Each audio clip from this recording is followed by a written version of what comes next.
Criminal, get out. How selfish and unreasonable those two were. What did I do wrong? After losing my husband and being completely devastated, they were the ones who spoke kindly to me. I truly appreciated being invited to live here. But that treatment was unacceptable.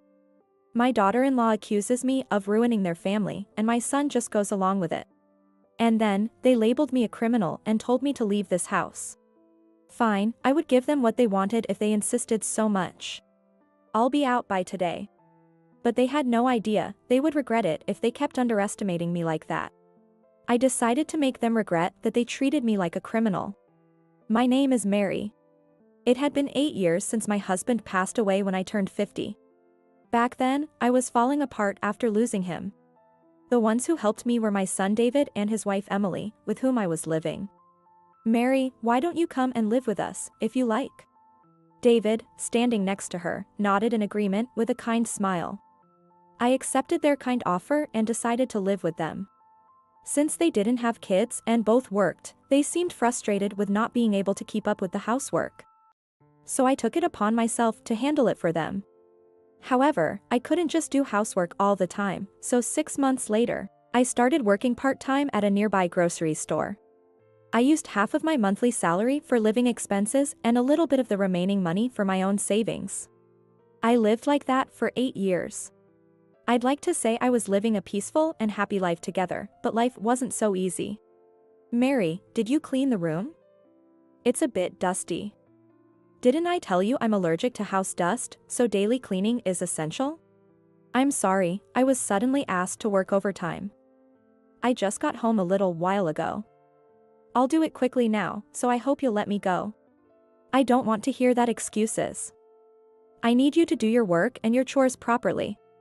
Do you understand that you are only able to live here thanks to me? Whenever I fell short on housework, Emily would berate me like that. She told me that since she was letting me live there, I should do the housework properly.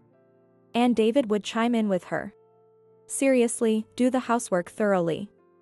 You're only working part-time and you're acting like you're exhausted. Emily and I work full-time. Do you want to be kicked out?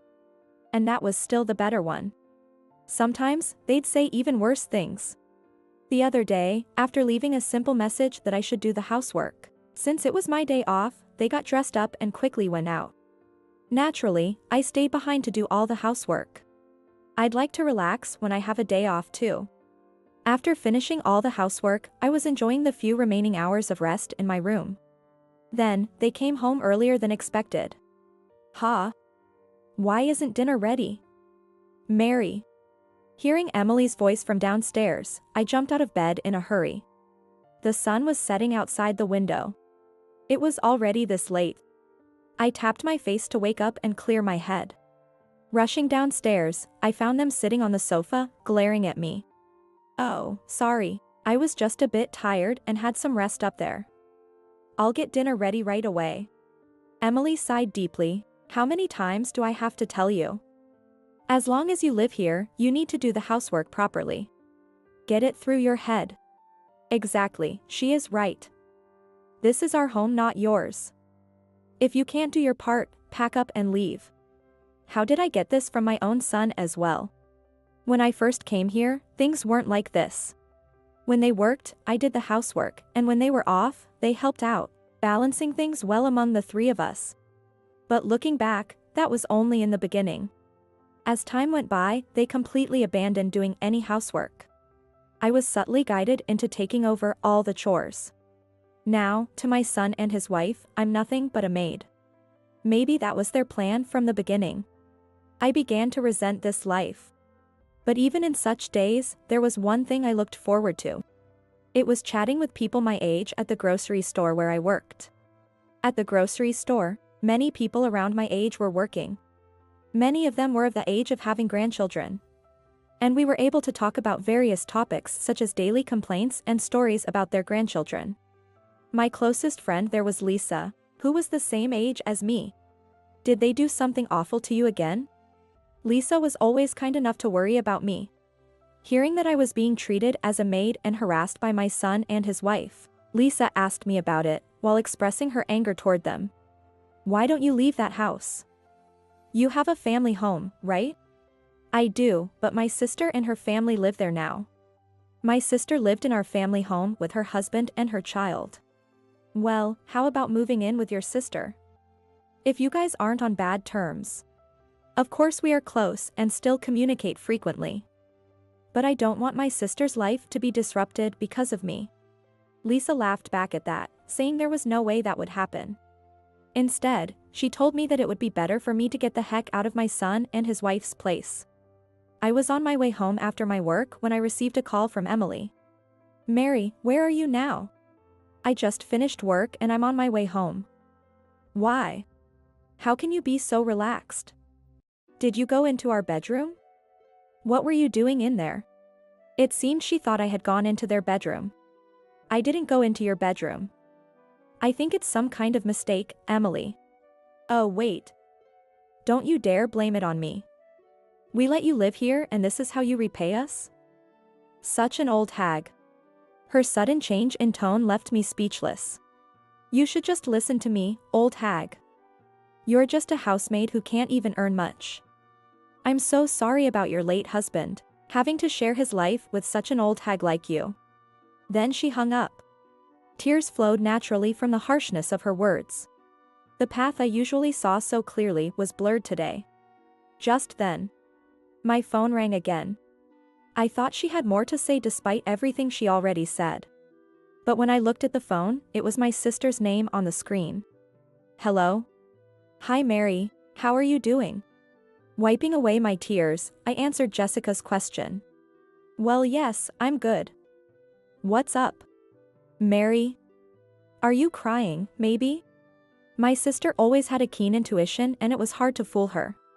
After I told her what happened, I could tell she was angry even over the phone. Mary, why don't you come live with us over here?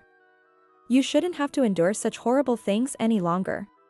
You've put up with it for too long already, haven't you? How do you know about this? I'm sorry, Mary. I've known for quite a while that they were harassing you. She had noticed it. When my sister visited us before, she noticed that my expression was different when my son and his wife spoke to me, as if I was scared. She also felt something was off seeing that I was the only one doing everything around the house, which made her suspicious. My husband and Jack also welcome to live with you. Forget about your son and his wife and come live with us. It's what's best for you. For some time now, my sister had been inviting me to live with her in our family home. She said her husband, James, and their child, Jack, were happy to have me. But I didn't want to disrupt their lives, so I kept refusing it. Even so, her kindness in inviting me made me so delighted that I was speechless. Thank you, Jessica. Mary, we'll be waiting for you. After ending the call and arriving home, I saw the living room lights were on. I was late, and they were likely angry. Fearfully, I entered the living room to find them both on the sofa, clearly upset. Hi there. Sorry for being late. I'll start to make dinner now. They just stared at me in silence. What's wrong? Did something bad happen? At my words, they finally reacted. Emily glared at me more sharply than ever, and David immediately shouted, "What the hell are you doing?" Confused. When I asked what was going on, they replied, "It's your fault." What did I do?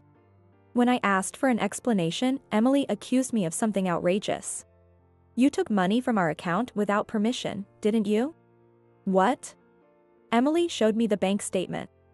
A closer look at the bank statement showed that it indeed had $20,000 in it until recently. But this week, the entire $20,000 had been withdrawn, leaving the balance at zero. They looked at me with suspicion. I hurriedly denied it, but Emily shouted at me to stop playing dumb.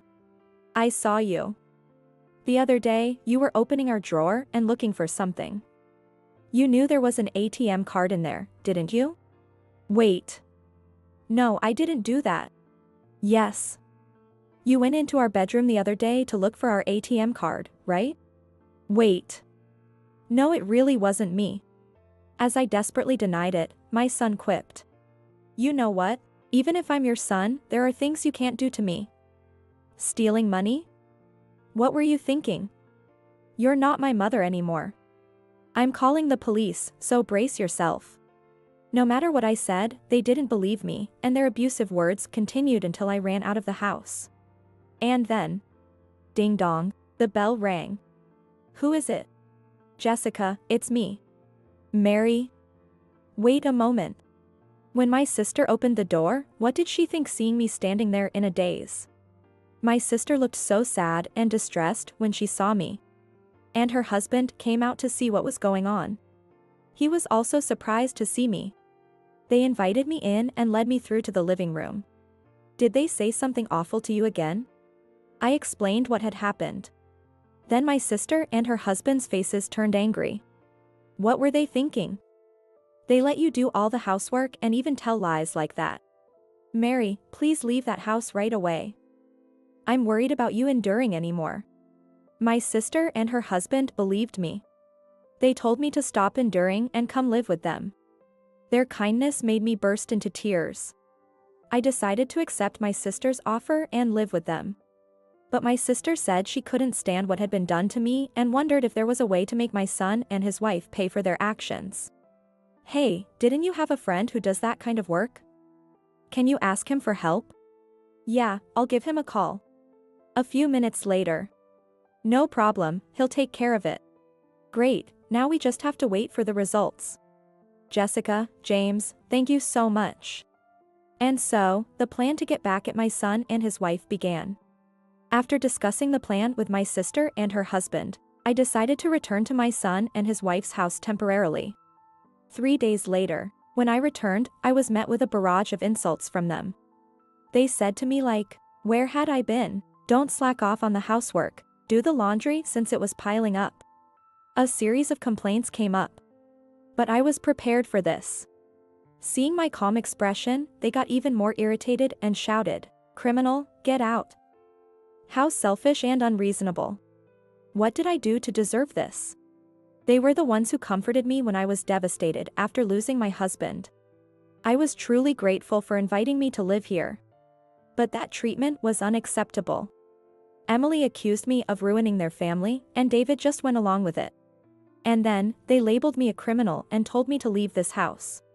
Fine, I would give them what they wanted if they insisted so much. I'll be out by today. But they had no idea they would regret it if they kept underestimating me like that. I decided to make them regret that they treated me like a criminal. They were taken aback by my swift response. Ignoring them, I packed my belongings and left the house where I had spent hellish days. Moving in with my sister, I found a peaceful life too good to be true compared to my previous one. I had a great and happy time every day. At first, I worried about being a burden to my sister's family, but it turned out to be no problem at all. I didn't have to work, so there was no strain on my body. I did the housework with my sister, and we would sit on the porch together, sipping tea and chatting. Today, too, we were watching TV and eating snacks in the living room. Then, my phone rang. It was my son. Hello? Mom. Help me. Emily is in trouble. Something seemed to happen to Emily, and my son was frantic. What do you mean by trouble? Emily hasn't come home since yesterday. Do you know anything about it? How would I know that? We don't live together anymore, remember? When I said I didn't know, he cried and repeatedly asked, why? I told him to call her himself, but he said she wasn't answering, crying even more. I got tired of dealing with him and hung up. He kept calling me back frantically, but I ignored all of them. My sister sighed. He's really pathetic. Yeah, he is. I agreed with a laugh. Then my sister's phone rang. It was from her husband. Yes. Got it. Thank you, James. Finally, our plan was set in motion. It was time to make them regret everything they did to me. A week later, when I contacted my son, he said, Mom, why was your phone turned off? I called you so many times. His voice was much weaker than before. He said he hadn't gone to work or eaten at all since that call. So what do you want? I thought I'd let you know where Emily is. You know where she is? Tell me. Tell me right now. When my son begged me to tell him where she was, I told him to go to a certain place. An hour later, David arrived where my sister and I were waiting. As David got out of the car, he looked like a completely different person, thin and lifeless. "So, where is Emily?" "She's in that apartment, the room at the end on the second floor." "You'd better hurry." As soon as I told him, he ran towards the room. We followed him up the stairs. Breathless, he reached the door and grabbed the knob, throwing it open as it wasn't locked. Then his wife and her lover, who were hugging each other on the bed in the back of the room, looked at my son. Their eyes met. Emily and her lover were visibly shaken by the sudden intrusion. David, trembling with rage, glared at them. Emily panicked, stammering incoherently. David ignored her, storming into the room with his shoes on, advancing on the two of them. As we watched them from outside, we heard, "Excuse us, let us pass. Sorry to interrupt you." A group of intimidating men pushed past us into the room. "Excuse me, ladies. You can't see what happens next." One of the men closed the door on us. In fact, those men were debt collectors, coming to collect on the debt Emily had incurred. Emily had been cheating for months and giving money to her lover. Of course, that $20,000 was the money she used. My son happened to look at the bank statement and noticed that the money was missing and told his wife. She blamed it all on me to cover her tracks. And then, relieved that David did not find out about it.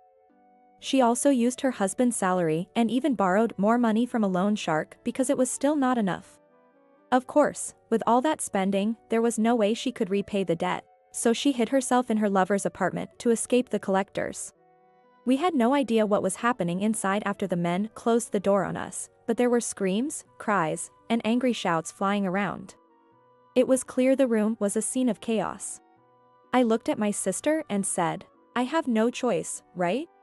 As Jessica laughed and said, "It's more what they deserve than what you can't help." Emily's lover jumped naked out of second floor's window when the debt collector wasn't looking. However, he landed poorly and screamed, "Ouch," loudly, and another man who had been waiting in the car got out, quickly captured him, and threw him into the vehicle. On the other hand, after the room turned into a scene of chaos, Emily, whose face was a mess from crying, and David, who had somehow ended up half naked, were taken by 3 men to their car and driven away to nowhere. A month later, James told us what had happened to the 3 of them. They were taken to the debt collector's office and pressured to repay the money. But the high debt that Emily had incurred was not an amount that could be easily repaid. So the scariest guy in the office said to them, "Then I'll send you guys out to make some money." And the guy simply said so. The 3 of them seemed to be taken away somewhere. And now they are still nowhere to be found.